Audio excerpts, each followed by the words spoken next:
गुजरात में आम आदमी पार्टी के बाद अब कांग्रेस को लगा है जोर का झटका। सवाल ये भी उठाए जा रहे हैं कि क्या 2024 का चुनाव विपक्ष विहीन गुजरात में होगा। आम आदमी पार्टी के बाद अब राष्ट्रवाद की गाज कांग्रेस पर गिरी है। राष्ट्रवाद के नाम पर ही गुजरात के खंभात से कांग्रेस के विधायक चिराग पटेल ने पद और पार्टी से इस्तीफा दे दिया है। गुजरात में कांग्रेस के अब सिर्फ 16 विधायक बच गए हैं और चिराग पटेल का कहना यह भी है कि अभी कई और विधायक भी पार्टी छोड़ने वाले हैं। राष्ट्रवादनी વાત આવે, દેશના લોકોના હિતની વાત આવતી હોય ત્યારે કોંગ્રેસના નેતાઓ હર હંમેશ પાછળ રહેતા હોય છે। હું રાષ્ટ્રવાદી માણસ છું અને રાષ્ટ્રના હિતમાં કામ કરવા માટે મારે આમ આદમી પાર્ટી યોગ્ય પ્લેટફોર્મ નહોતું, જેથી કરીને મેં મારી જનતાને પૂછી, મારા કાર્યકર્તાઓને પૂછીને નિર્ણય કરેલો છે। सिर्फ तारीख और पार्टी का फर्क है, बाकी सारा ड्रामा, स्क्रिप्ट और डायलॉग एक जैसे हैं। पहले राष्ट्रवाद की दुहाई देकर आम आदमी पार्टी के विधायक भूपत भयानी ने इस्तीफा दिया, तो अब कांग्रेस के चिराग पटेल ने राष्ट्रवाद का मुद्दा बनाकर कांग्रेस को बाय बाय कर दिया है। गुजरात में 2024 के लोकसभा चुनाव से पहले विपक्षी पाले में खलबली मच गई है। अब खंभात सीट से कांग्रेस विधायक चिराग पटेल ने अपने पद से इस्तीफा देकर कांग्रेस की कमर तोड़ दी है। उन्होंने विधानसभा अध्यक्ष शंकर चौधरी को अपना इस्तीफा सौंपा। हाथ का साथ छोड़ने के बाद चिराग पटेल ने कांग्रेस नेतृत्व की कार्यशैली की जमकर आलोचना की और दावा किया, अगर स्थिति में सुधार नहीं होता है तो पार्टी के कुछ और विधायक भी इस्तीफा दे सकते हैं। ઘણા સાથી મિત્રો છે અને પોતે પણ કોંગ્રેસમાં ગુંગળામણ અનુભવે છે, તો આવનારા સમયમાં હજુ પણ કેટલાક મારા સાથી મિત્રો કદાચ કોંગ્રેસને અલવિદા કરી દેશે। ગુજરાતના નેતૃત્વની વાત કરું તો ગુજરાતના નેતૃત્વમાં તો એવું છે કે દિલ્હીથી સ્વિચ ઓન થાય, દિલ્હીથી સ્વિચ ઓફ થાય, એ રીતે ગુજરાતનું નેતૃત્વ કોંગ્રેસનું અમારું કામ કરી રહ્યું છે। એટલે नेतृत्व दिल्ली થી ઓપરેટ થાય છે। कांग्रेस हो या आप, दोनों ही पार्टियों के विधायकों को अब राष्ट्रवाद की कमी खलने लगी है। पीएम मोदी के विजन से प्रभावित हुए और विधायक बनने के 1 साल बाद पार्टी से इस्तीफा दे दिया। देश के यशस्वी प्रधानमंत्री आदरणीय नरेंद्र भाई मोदी साहब के नेतृत्व में देश विकास की एक नई ऊंचाई पर पहुंचा है। पूरे देश में लोग भारतीय जनता पार्टी को पसंद कर रहे हैं। गुजरात में भी लोग भारतीय जनता पार्टी को स्वीकार कर कांग्रेस को नकार दे रहे हैं। तभी इन सभी बातों को ध्यान में रखकर और कांग्रेस से व्यथित रहकर चिराग भाई ने अपना इस्तीफा दिया है। कुल मिला के कांग्रेस में सब कुछ ठीक नहीं है और पूरे देश और प्रदेश में कांग्रेस टूट रही है। एन चुनाव से पहले अपनी पार्टी को झटका देने वाले इन दोनों विधायकों के जल्द ही बीजेपी में शामिल होने की चर्चा है। यहाँ ध्यान देने वाली बात यह है कि इन दोनों ही विधायकों का इतिहास पहले भी बीजेपी से जुड़ा रहा है। चिराग पटेल की बात करें तो चिराग पटेल बीजेपी के युवा मोर्चा के पद पर रह चुके हैं। खंभात के वासना गांव से सरपंच पद पर चुनाव जीत चुके हैं। 2 साल पहले चिराग पटेल बीजेपी छोड़कर कांग्रेस में शामिल हो गए थे। अब बहुत जल्द दोबारा बीजेपी ज्वाइन कर सकते हैं। वहीं भूपत भयानी 2017 तक बीजेपी में थे। उन्होंने भारतीय जनता पार्टी में रहते हुए कई जिम्मेदार पद संभाले, लेकिन 2022 में आपके टिकट से विधानसभा चुनाव लड़ा और जीत दर्ज की। 2023 में उन्होंने आप पार्टी और विधायक पद से इस्तीफा दे दिया। इस्तीफा देते हुए उन्होंने कहा था, बीजेपी कहेगी तो दोबारा चुनाव लड़ूंगा। वहीं चिराग पटेल के इस्तीफे के बाद गुजरात में कांग्रेस के विधायकों की संख्या घटकर 16 रह गई है। कांग्रेस नेताओं की नाराजगी साफ दिखाई दे रही है। कांग्रेस ने अपने पूर्व विधायक को अवसरवादी करार दिया। कहा जा रहा है कि चिराग पटेल बड़े बिजनेसमैन हैं और उनका अधिकतर बिजनेस उस राजस्थान में है जिसकी कमान अब बीजेपी के हाथों में है। देश की सरकार हर तरीके से विफल हो चुकी है। लोग जान चुके हैं कि जुमला सरकार है और कहीं ना कहीं गुजरात में उनको हार दिख रही है। इसीलिए जनादेश का अपमान करते हुए ये विपक्ष के विधायकों को तोड़ने की राजनीति चल रही है। साम दाम दंड भेद की नीति से विपक्ष के विधायकों को तोड़ के जनता का जो आक्रोश है, जनता की जो नाराजगी है, उसको डाइवर्ट करने का प्रयास हो रहा है। एक तरफ भारतीय जनता पार्टी ने 2024 के महासंग्राम के लिए अपनी पूरी ताकत झोंक दी है, तो वहीं विपक्षी पार्टियों के लिए अपने छोटे से कुनबे को संभालना भी मुश्किल हो रहा है। अगर यही दौर बदस्तूर जारी रहा तो विपक्ष विहीन गुजरात में बीजेपी को 5 लाख वोटों से जीत का लक्ष्य नामुमकिन नहीं दिख रहा है। खंभात से हिताले शाह और गांधीनगर से दुर्गेश मेहता के साथ ब्रजेश दोषी, आज तक ब्यूरो। गुजरात की राजनीति को लेकर चिराग पटेल के साथ हमारे संवाददाता ब्रजेश दोषी ने खास बातचीत की है। देखिए कि चिराग पटेल ने कौन कौन से बड़े खुलासे किए हैं।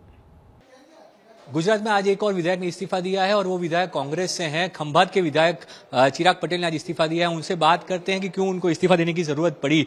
चिराग भाई, 1 साल भी नहीं हुआ चुनाव जीते हुए, इतनी मेहनत के बाद चुनाव जीते थे और फिर अब 1 ही साल में इस्तीफा, क्या वजह रही? मेरी जो जीत थी चुनाव में वो मेरे विस्तार के मतदाताओं की जीत थी। उन्होंने मेरे को जो आशीर्वाद दिया था उनके आशीर्वाद से मैं जीता था। लेकिन 1 साल में मेरे जो मतदाताओं हैं मेरे क्षेत्र के, इनको इतना दुख पहुंचा है कांग्रेस के सीनियर लीडर की वजह से। जो सेंट्रल में केंद्र के जो भी नेता है, इनका जो स्टेटमेंट समय समय पर आते हैं वो देश के हित में नहीं है, देश में गलत मैसेज जाता है। देश के हित की बात नहीं करके इन्होंने मेरे विस्तार के लोगों को जो दुख पहुंचाया है, यही वजह से मैंने अपना इस्तीफा दे दिया है कांग्रेस से। एक आरोप ये भी लग रहा है कि आपके काम रुके हुए थे, इसलिए आपको जो है वो छोड़ना पड़ा। कांग्रेस ने आरोप लगाया कि सरकारी कामों की वजह से जो है आपने ये इस्तीफा दिया है, वरना आपको कोई दिक्कत नहीं थी कांग्रेस से। ये बिल्कुल सरासर गलत बोल रही है कांग्रेस। अगर ऐसा कोई इनके पास एविडेंस है कांग्रेस के पास कि मेरा काम ये बीजेपी की गवर्नमेंट ने ये कहाँ रोका है, तो मैं आपके मीडिया के माध्यम से इन लोगों को चैलेंज करना चाहता हूँ कि मेरे को ये प्रूफ करके बता देवे कि ये सरकार ने काम रोका है। बल्कि मैं तो ये कहना चाहूंगा कि देश में जो अच्छे काम हो रहे हैं इसका विरोध करना ही कांग्रेस की आदत पड़ गई है। आपने ये भी कहा कि और विधायक भी आएंगे, तो कितने विधायक कांग्रेस छोड़ रहे हैं, पाला बदल रहे हैं आपके अनुसार? आने वाले समय में आपको मालूम पड़ जाएगा कि कितने बचेंगे कांग्रेस में। धन्यवाद हमारे साथ बात करने के लिए चिराग भाई। तो ये थे चिराग पटेल, जिन्होंने कहा कि देश विरोधी बातें कांग्रेस के नेता करते हैं और इससे जनता जो है वो दुखी है और इसीलिए उन्होंने जो है वो कांग्रेस छोड़ने का फैसला किया है। भाजपा में जाएंगे कि नहीं, ये जनता से पूछकर तय करेंगे। पर आने वाले दिनों में कांग्रेस के और विधायक भी जो है वो भाजपा में शामिल हो सकते हैं, ये भी उनका कहना है। कांग्रेस छोड़ने का दावा वो कर रहे हैं। कैमरा प्रीतेश रावल के साथ ब्रजेश दोषी, आज तक, अहमदाबाद। दक्षिण भारत में दस्तक देने के बाद कोविड वायरस का नया वेरिएंट अब गुजरात भी पहुंच चुका है। दक्षिण भारत के दौरे से गांधीनगर लौटी 2 महिलाएं कोरोना पॉजिटिव पाई गई हैं। दोनों महिलाओं को होम आइसोलेशन में भेज दिया गया है और दोनों ही महिलाओं को 2 दिनों से सामान्य सर्दी और खांसी के लक्षण थे। जांच कराने पर कोरोना संक्रमण की पुष्टि हो चुकी है। देश में मिले नए वेरिएंट JN1 को देखते हुए दोनों ही महिलाओं के सैंपल्स को जीनोम सीक्वेंसिंग के लिए भेजा गया है।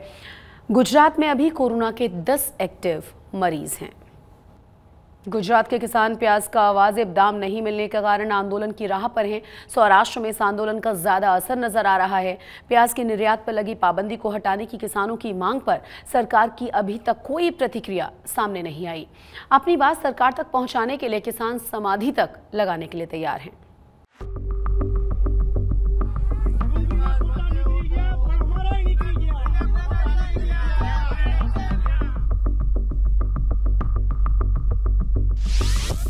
प्याज की नई फसल तैयार, लेकिन किसानों को नहीं मिल रही कीमत।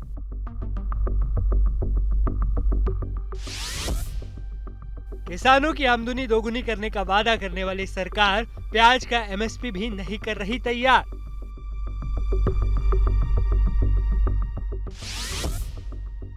मंडी में मिल रही कीमत किसानों की लागत से भी कम।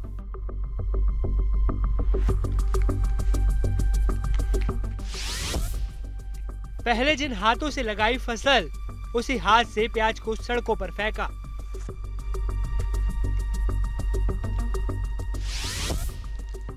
सरकार के अड़ियल रवैये से परेशान किसान अब ले रहे प्याज समाधि। गुजरात का सौराष्ट्र क्षेत्र भारत ही नहीं पूरी दुनिया में प्याज के उत्पादन के लिए मशहूर है, लेकिन यहाँ के प्याज उत्पादक किसान सरकार के रवैये से गुस्से में है। तस्वीर है राजकोट के धोराजी की, जहां किसानों ने अनोखा प्रदर्शन किया। अपने खेत में सांकेतिक प्याज समाधि लगाई। किसानों का कहना है कि जब फसल की कीमत लागत से भी कम मिल रही है तो फिर किसान अपना गुजर बसर कैसे करेंगे। जल्दी अमारे निकास बंदी हटावी ल्यो અને એક્સપોર્ટર બંધી ઉઠાવી લ્યો અને નિકાસ બંધી છૂટ આપી દો। જે કૃષિ મંત્રી અમે ભલામણ કરી છે એમને ભલામણ કરી છે અને મુખ્યમંત્રી ભલામણ કરી છે। તમે અમારી આ થોડીક રાવ ખેડૂતને સાંભળો। ખેડૂત જગતનો તાજ છે। ખેડૂતથી મોટું કોઈ નથી। ભલે ખેડૂતને તમે નાનો ગણો, પબ્લિક નાનું ગણે, પણ ખેડૂતથી મોટું અત્યારે કોઈ નથી। જગતનો તાજ છે। જે પાલન પોષણ કરે બધા નાના મોટા બધા દરેકનું ये खेडूत ज पूરું પાડે, बाकी कोई ताकत नहीं। सौराष्ट्र की मंडियों में किसानों को प्याज की उतनी भी कीमत नहीं मिल रही कि वो अपनी लागत निकाल सकें। मंडी से प्याज को वापस घर ले जाना भी महंगा पड़ता तो सड़कों पर ही फेंकना सही समझा। राजकोट, भावनगर सभी जगह किसानों का गुस्सा फूटा। सरकारश्रीने विनंती है, अमारा छोकरा भणे छे, अत्यारे भणतरनी फी तमे जोवो, लाख लाख सवा लाख खर्चो भणतरनी फी छे। तो अमे एवं हतुं के डूंगळीनुं वावेतर कर्युं छे, एनुं उत्पादन आवशे, सारा पैसा मळशे तो अमे छोकराओनी फी एमांथी भरी शकशुं। तो अत्यारे अमने आमां अमारा जे खर्च करेल छे ए नथी मळे, बीजा तो वधाराना तो पछीनी वात छे। प्याज उत्पादक किसानों की पहली मांग है कि प्याज के निर्यात पर लगी पाबंदी हटाई जाए। सरकार के इस एक फैसले से प्याज की कीमत करीब 2/3 गिर गई है। जो प्याज प्रति 20 किलो पहले 800 से 900 रुपए के भाव पर बिक रहा था, वही प्याज पहले गिरकर 400 से 600 रुपए पर आया और अब 200 से 300 रुपए के भाव पर बिक रहा है। आंदोलन और विरोध प्रदर्शन करते भी एक हफ्ते से ज्यादा का वक्त निकल गया, लेकिन सरकार ने निर्यात पर लगी पाबंदी नहीं हटाई। खेडूत अग्रणी तरीके जे मारा खेडूत भाईओ मने बोलावेलो छे आ खेतरनी अंदर के आज समाधिमां ए लोकोए कार्यक्रम गोठव्यो हतो। समाधिमां आज डुंगळीमां आज पायमाल थई गया छे मारा खेडूतो धोराजी पंथकना। तो सरकारने मारी भलामण छे, कृषि मंत्रीने, सीएम साहेब ने, पीएम साहेब ने तात्कालिक डूंगळीनी निकास बंधी हटावी लीए। आज अपना बाल बच्चा भणे छे, एक-एकनी स्कूलना फीनो खर्चो 1.25 लाख रुपया छे। प्याज की कीमत पर गुजरात और खासकर सौराष्ट्र की राजनीति भी गरमाई हुई है। सौराष्ट्र के 3 बीजेपी सांसद केंद्रीय कृषि मंत्री अर्जुन मुंडा से इस मुद्दे पर भी मिले थे, लेकिन अभी तक किसानों के लिए राहत की कोई खबर नहीं आई। केंद्रीय कृषि मंत्री नो टाइम लईने राजेश भाई चुड़ासमा, रमेश भाई धड़ुक अने हूँ अमे परम दिवसे गई काले सांजे मळवा गया था। एने कीधुं हूँ तात्कालिक डूंगळीनी खरीदी थाय ने सारा भावे थाय एना माटेना हूँ काले मीटिंग बोलावुं छुं। नाफेडनी मीटिंग करवाना हता आजे अने खेडूतोने सारा भाव मळे एना माटेना अमे खेडूतना प्रतिनिधि तरीके अहींया प्रयत्न करी रह्या छीए। प्याज पर राजनीति जमकर हो रही है। उधर परेशान किसान प्याज की नई फसल को या तो सड़क पर फेंक रहा है या खेत में ही छोड़ने को मजबूर है। जो किसानों का डर है वैसा ही होने की आशंका है। जब नई फसल या तो कम कीमत पर निकल जाएगी या खेतों में गल खप जाएगी, तब शायद सरकार का फैसला आ जाए। राजकोट से नीलेश शेषांगिया और ब्रजेश दोषी के साथ आज तक bureau. Ahmedabad Vadodara rail section पर खेड़ा में क्या किसी रेल हादसे की साजिश रची गई थी? रेलवे पुलिस और रेलवे अधिकारी इसी एंगल से इस जांच में जुटे हुए हैं। दरअसल नादियाड के पास रेलवे ट्रैक पर अज्ञात लोगों ने 5 से 7 किलोग्राम वजन के पत्थर रखे हुए थे। एक गुड्स ट्रेन के यहां से गुजरने पर पत्थर टूटकर गिर गए, लेकिन ड्राइवर को संदेह हुआ तो उसने ट्रेन को रोककर जांच शुरू की तो पत्थर के टुकड़े ट्रैक पर मिले। रेलवे को इसके पीछे किसी साजिश की आशंका है और उसने नादियाड ग्रामीण पुलिस स्टेशन में इस केस को दर्ज करा दिया है। गुजरात हाई कोर्ट ने केस की सुनवाई करते हुए मैरिटल रेप पर सख्त टिप्पणी की है। कोर्ट ने कहा है कि अगर पति भी पत्नी के साथ क्रूरता करता है तो उसे बलात्कार ही कहा जाएगा। अदालत ने अपनी बहू के साथ क्रूरता और आपराधिक धमकी देने के आरोप में एक महिला की जमानत याचिका को खारिज करते हुए टिप्पणी की है। राजकोट में दर्ज इस केस में पीड़िता के पति ने अपनी मां की मौजूदगी में उसके साथ यौन क्रूरता की और उसके वीडियोज भी बनाए। इस कृत्य में उसने अपने माता पिता को भी शामिल किया हुआ था जो उसके सहयोगी थे। पीड़िता के वीडियोस को अश्लील वेबसाइट्स पर बेचने के लिए ये सब किया गया था। एक हाई प्रोफाइल परिवार की इस घटना ने पूरे राजकोट को झकझोर कर रख दिया था। बनासकांठा का वाडिया गांव दशकों से देह व्यापार के लिए इतिहास में बदनाम रहा है, लेकिन अब वाडिया गांव में इससे मुक्ति की राह पर लोग आगे बढ़ रहे हैं। अंबाजी मंदिर में गांव की पीड़ित महिलाओं ने अब मां की पूजा के लिए अगरबत्ती बनाने का काम शुरू कर दिया है। हमारी इस खास रिपोर्ट को देखिए आप।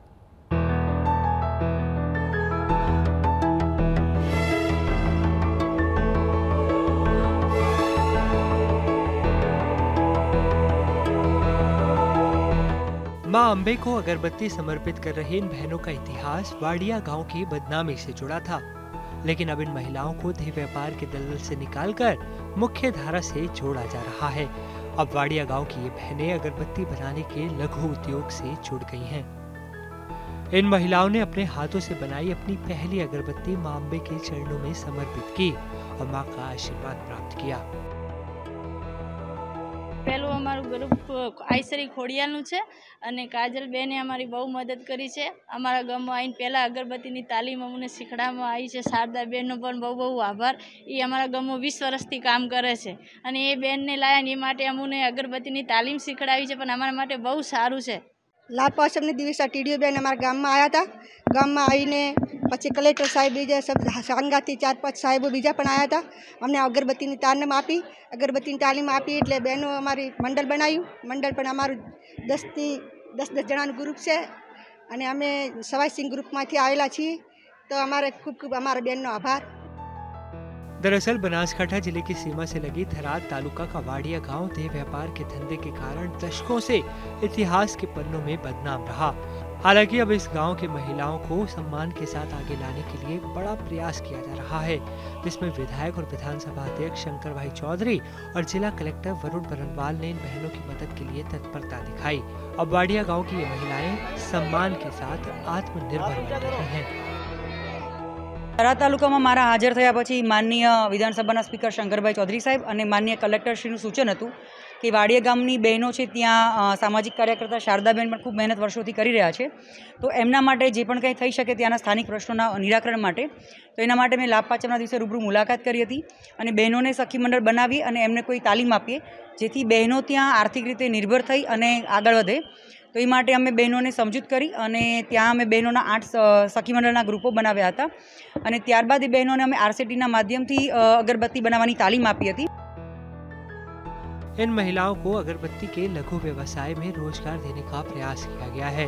60 महिलाओं की 8 अलग-अलग टीमें बनाई गई हैं और इन बहनों को प्रशिक्षण देकर प्रशिक्षित किया जा रहा है। हमारी बहनों स्वनिर्भर बने एना माटे सखी मंडल जूथों बनावे। अत्यारे आम तो 11 जूथों बनी गया है, 8 एक्टिव है अने बीजी बहनों ने पण जेम बहने कह्युं ए रीतना अमे अलग अलग तालीमों आपवाना छीए। अगरबत्ती एटला माटे अमे पसंद करी के बहनों आम इजी हती अने बनी शके एवी हती, एटले पहली अमे पहल करी के केवुं रहेशे अने एना लीधे अमने सफलता मळी अने बहनोनी इच्छा हती के मां अंबाना आशीर्वाद लई अने आपणे आपणो व्यवसाय चालू करीए। वहीं इस संबंध में जिलाधिकारी वरुण बरनवाल ने कहा कि सरकार हर समाज और व्यक्ति के जीवन को ऊपर उठाने का प्रयास कर रही है। सरकार की कई योजनाएं जरूरतमंद लोगों को पहुंची हैं। वाडिया गांव की महिलाएं आत्मनिर्भर बनने में जुट गई हैं।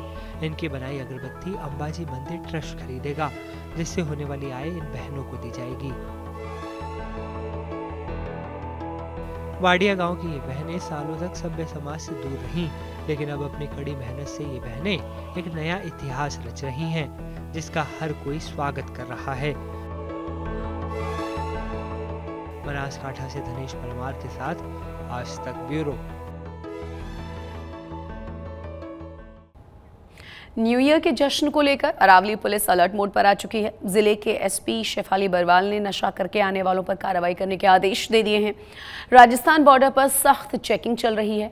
आपको ये भी बता दें कि गुजरात में आए दिन राजस्थान बॉर्डर से बड़ी मात्रा में शराब की खेप को जब्त किया जा रहा है। अरवल जिला पुलिस बिल्कुल सजग है। 31 दिसंबर न्यू ईयर्स को लेकर हमारा स्पेशल प्रोहिबिशन ड्राइव उस दिन रहेगा, जिसमें नाकाबंदी पॉइंट्स डिसाइड होंगे, व्हीकल चेकिंग होगी और सारे ही व्हीकल चेकिंग में भी सबके पास ब्रेथ एनालाइजर्स होंगे, जिससे जितने भी लोग वहां से आ रहे हैं जा रहे हैं उनकी ब्रेथ की चेकिंग होगी और कड़क से कड़क कार्रवाई की जाएगी अगर कोई कायदा व्यवस्था और किसी भी लॉ के उल्लंघन में पाया गया। इसके अलावा जितने भी हमारे पब्लिक प्लेसेस हैं, होटल्स हैं, रिजॉर्ट्स हैं, प्राइवेट गेस्ट हाउस हैं, इनकी भी सरप्राइज चेकिंग होगी। प्रसिद्ध शक्तिपीठ अंबाजी का कायाकल्प होने जा रहा है। 2000 करोड़ की लागत से अंबाजी धाम विकसित होगा। 3 साल में दुनिया का ये सबसे बड़ा शक्तिपीठ अद्भुत होगा। अंबाजी मंदिर के चेयरमैन और कलेक्टर वरुण बरनवाल ने बड़ा बयान देते हुए कहा है कि अंबाजी का विकास उसी तरह से होगा जैसे अहमदाबाद और सूरत जैसे बड़े शहरों का हुआ है। जिला कलेक्टर ने बताया है कि अंबाजी को ऐतिहासिक विरासत के साथ साथ पौराणिक पर्यटन की थीम पर विकसित किया जाएगा, जिसमें अंबाजी में जय मां कॉरिडोर नाम से एक कॉरिडोर भी बनाया जाएगा।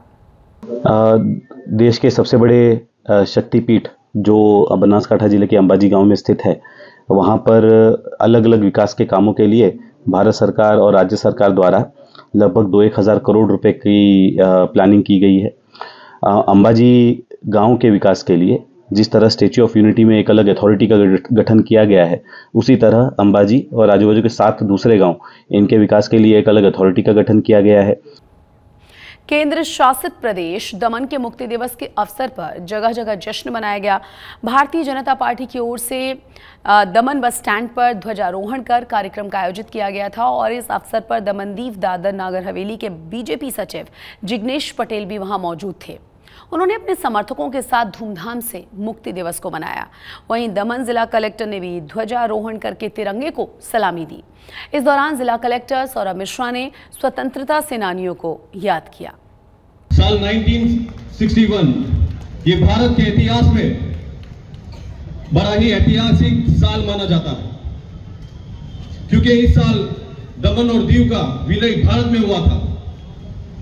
450 साल से पुर्तगाली सरकार पुर्तगाली के शासनकाल में दमन और दीव दबा हुआ था। ब्रिटिश और फ्रांस सरकार का जो औपनिवेशिक अधिकार था, उस अधिकार को खत्म होने के बाद भी पुर्तगाली उसे छोड़ने का नाम नहीं ले रहे थे। समय समय पर भारत सरकार दमन दीव को आजाद करने की मांग कर रहे थे, लेकिन उस मांग को पुर्तगाली ठुकरा दे रहे थे। दोस्तों, इसी वजह से ऑपरेशन विजय शुरू हुआ। ऑपरेशन विजय, इस ऑपरेशन के तहत सेना की एक छोटी सी टुकड़ी दमन और दीव में भेजी गई। 19 दिसंबर से पहले 18 दिसंबर को इस ऑपरेशन की शुरुआत हुई। 36 घंटे तक ये ऑपरेशन चला। 36 घंटे तक हवाई, समुद्री और जमीनी हमले किए गए। इस हमले में बहुत कुछ हुआ, जिसके बाद कुछ ही घंटे के भीतर पुर्तगाली ने बिना किसी शर्त के अपने घुटने टेक दिए। 1961 में पुलिस एक्शन द्वारा 19 दिसंबर को भारत राष्ट्र द्वारा दमन, गोवा एवं दीव को पुर्तगाली शासन से लिबरेट किया गया। यहाँ भी तकरीबन 2 दिन लड़ाई चली। 600 करीब सिपाही थे पोर्चुगीज़, जो कि मोटी दमन फोर्ट और इसके अलावा जो हमारा आज का एयरपोर्ट है कोस्ट गार्ड का, वहाँ पे किला जमाए बैठे थे। उनके पास तोपें थी, टैंक थे। हमारे 6 मिस्टियर एयरक्राफ्ट यूज़ किए गए, अंदर फोर्ट बॉम्ब किया गया और एक मराठा लाई बटालियन द्वारा दमन को मुक्त कराया गया। ये हम भूल न जाएं, ये इतिहास, इसलिए मैंने इसको रिपीट करने की कोशिश की। और ये बड़ा हर्ष उल्लास का अवसर होता है दमन एवं दीव के लिए। और दमन ने माननीय प्रशासक श्री प्रफुल्ल पटेल जी के नेतृत्व में जिस प्रकार का वेग आज स्थापित किया है, वो अपने आप में अतुल्य है। और मैं ईश्वर से यही प्रार्थना करता हूँ कि आने वाले समय में भी इसी प्रकार मेरा प्रदेश विकास के पथ पर अग्रसर रहे।